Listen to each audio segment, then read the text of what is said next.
चला आज आपण भरलेली शिमला मिरची बनवूया। त्यासाठी मी लागणारं साहित्य शिमला मिरची मिठाच्या पाण्यात 20 मिनिटं ते 25 मिनिटं भिजत टाकलेली आहे आणि ती मिठाच्या पाण्यातून काढून बरोबर मधनं त्याला मी एक चीर मारून घेतलेली आहे। एका भांड्यात आता मी तेल गरम करून घेतले, त्यात मोहरी, हा बारीक चॉप केलेला कांदा,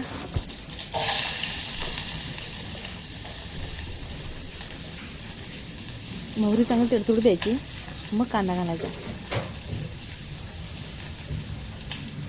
कढीपत्ता 7-8 पानं,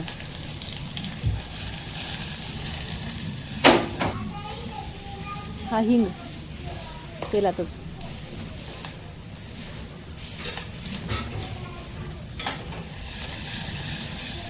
कांदा चांगला गोल्डन ब्राऊन रंगाचा होईपर्यंत तळून घ्यायचा। हे गेलं चवीपुरतं मीठ। आता आपण हा मसाला तयार करतोय। हे गेलं लाल तिखट,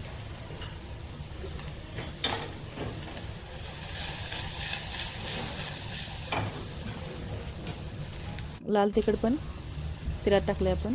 शेंगदाण्याचा कूट 3 चमचे। तुम्ही खोबऱ्याचा फ्रेश नारळाचा खीस पण ह्यात वापरू शकता, ते पण छान होते। आता ही मिरची मी चांगली स्वच्छ पाण्याने धुवून घेतलेली आहे। तिला मधोमध आपण काय करायचं, हे बघा असं कट मारायचा आणि हे जे आत जे रिकाम जागा आहे त्यात हा सगळा मसाला भरून, अतिशय स्वादाची आणि चविष्ट अशी ही मिरची तयार होत्या। असं मस्तपैकी दाबून दाबून सगळा मसाला आतमध्ये आपण भरायचा आहे, हातानं, चमच्याने जात नाही।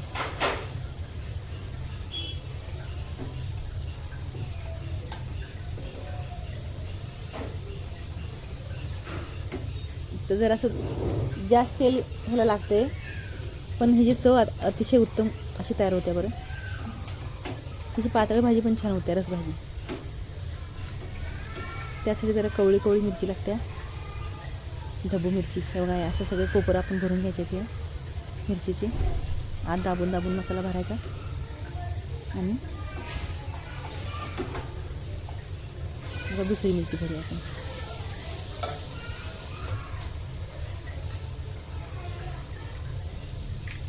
मस्त मिरची मिळाली मला बाजारात।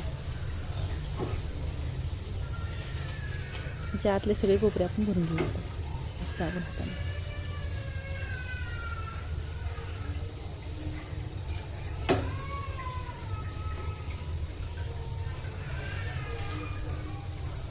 त्यावेळी असं पूर्ण भरून घ्यायचं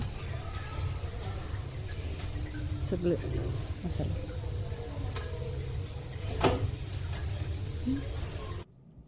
आता आपण काय करायचं, त्याच पॅनमधनं मी त्या मिरचीचा सगळा मसाला काढलेला आहे, त्यात आता मी एक पळीवर तेल घातलेलं आहे।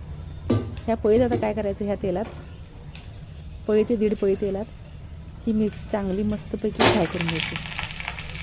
आलटत पालटत राहायचं ह्याला आणि फिरवून फिरवून मिरची चारही बाजूने ह्याला तळून घ्यायची। आणि जे तेल उरतं आहे ते आपण परत दुसऱ्या भाजीला वापरू शकतो। असं ह्याला आलटत पालटत राहायचं, आलटून पलटून झालं तर आतला मसाला पण आपला सेट होतो चांगला शिजून। व्यवस्थित धक्का नाही लावून देतो, तळून घ्यायचं। आता हे जो उरलेला मसाला आहे तो आपण नंतर पाणी घालून शिजणार आहे त्यावेळेला टाकून द्यायचा त्याच्यात। थोडा मसाला शिल्लक पण उरलेला आहे आणि भांडे स्वच्छ करताना राहिलेलं पाणी पण आपण काढून ठेवलेलं आहे।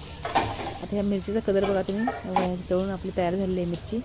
अशी जरी खाली तरी पण छानच लागते, अतिशय उत्तम।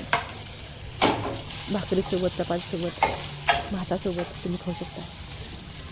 अतिशय उत्तम चवीचं असं हे भरलेलं शिमला मिरची तयार होतं। आता हे आपलं पाणी,